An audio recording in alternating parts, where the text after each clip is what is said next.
Hey guys, what is up? That's right, I am back. I apologize for the long break that I took and I haven't been uploading videos recently, but that's due to the fact that I was on Thanksgiving break, then I got back, had to take a day of classes, and I've been studying up for finals. I took 2 of them yesterday and I have another 2 coming up on Wednesday, but I finally got a break so I can actually do another video for all of you. So, anyways, I actually want to talk about 2 different things today. The first thing is that I'm doing a very belated first impressions of Battlefield 4. Actually isn't even really a first impressions at this point, it's more of my experiences with the game since its launch, because I've played it quite a bit and I have, you know, a feeling for what's going on, or at least my personal opinion on all of this and how it feels for me.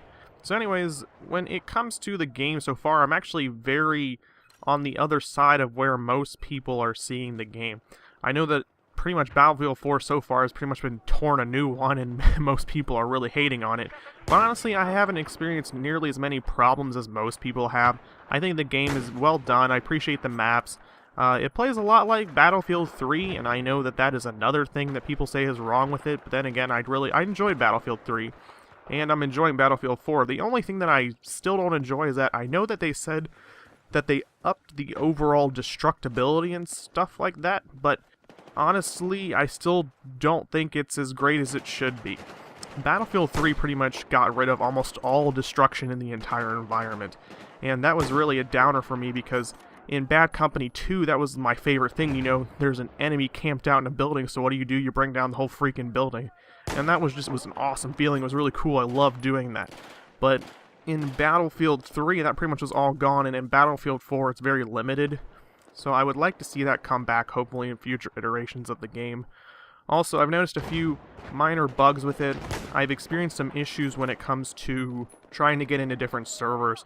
The only server that I haven't had a problem with overall was pretty much Team Deathmatch. I mean, that's the one that has consistently worked for me, but I mean, Conquest and Rush and stuff like that has not been working. I constantly have errors and can't join a match, which honestly is pretty annoying. And the reason for that is because the reason you get Battlefield 4 is not to play Team Deathmatch. I'm sorry to say that, but that's not the main game mode that you get when you play Battlefield 4. If I really want to go play Team Deathmatch, I could easily go play Call of Duty or something like that. But I want to play more team-based objectives. I want to play something on a wider scale. That's why I got Battlefield 4, and Team Deathmatch really limits the size of the map, and I'd like to actually play some other match types a little bit more. That's pretty much the big 2 issues that I'm having so far. The only other one is kind of on and off, and that's the hitboxes in the game can be a little bit sketchy every once in a while. There's one point in this video where I snipe a guy in the head, the bullet goes through his head, and guess what? He doesn't die. Which, of course, makes absolutely no sense.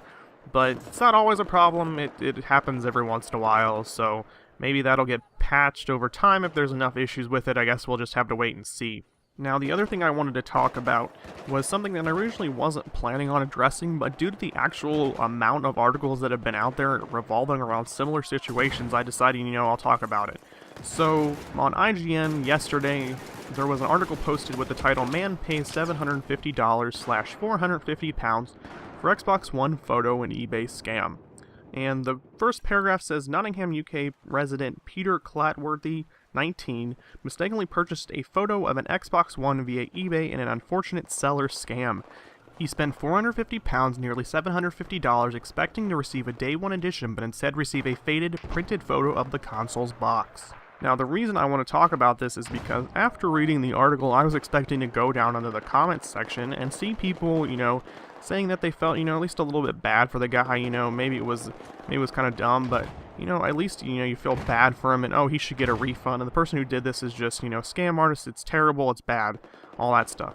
Surprisingly, down in the comments section were most people saying that they don't believe that this guy should get a refund, and that, you know, it's his fault, he's an idiot, he's stupid, what he did was dumb, and the person perfectly listed there, you know, that it was a photo, and therefore he should not be refunded.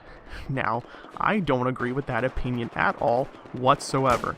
You know, maybe the guy is stupid, and maybe the guy is an idiot, because it said photo, but a person who is selling something, you know, posting in a specific category is a scam artist who is trying to screw over fellow people on the internet trying to buy a console for one reason or another, and in no way is that okay.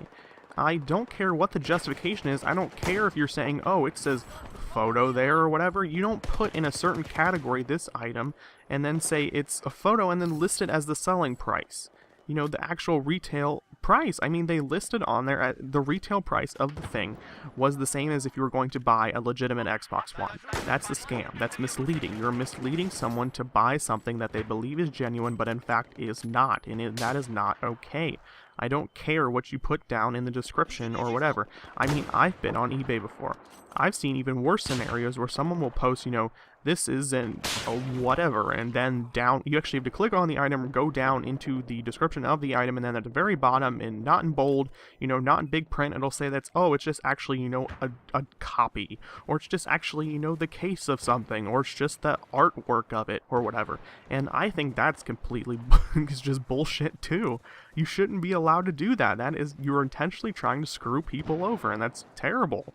I mean, you know, if you think that this guy is, you know, if you think he's dumb, fine, but if you really think that he shouldn't get a refund and that the person who listed this thing on eBay is in the right, then I don't understand.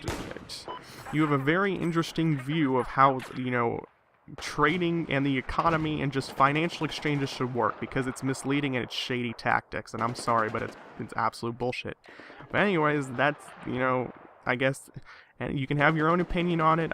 That's my personal view. So that's all I really wanted to talk about. I'm going to leave the rest of this Battlefield gameplay up so you guys can watch it.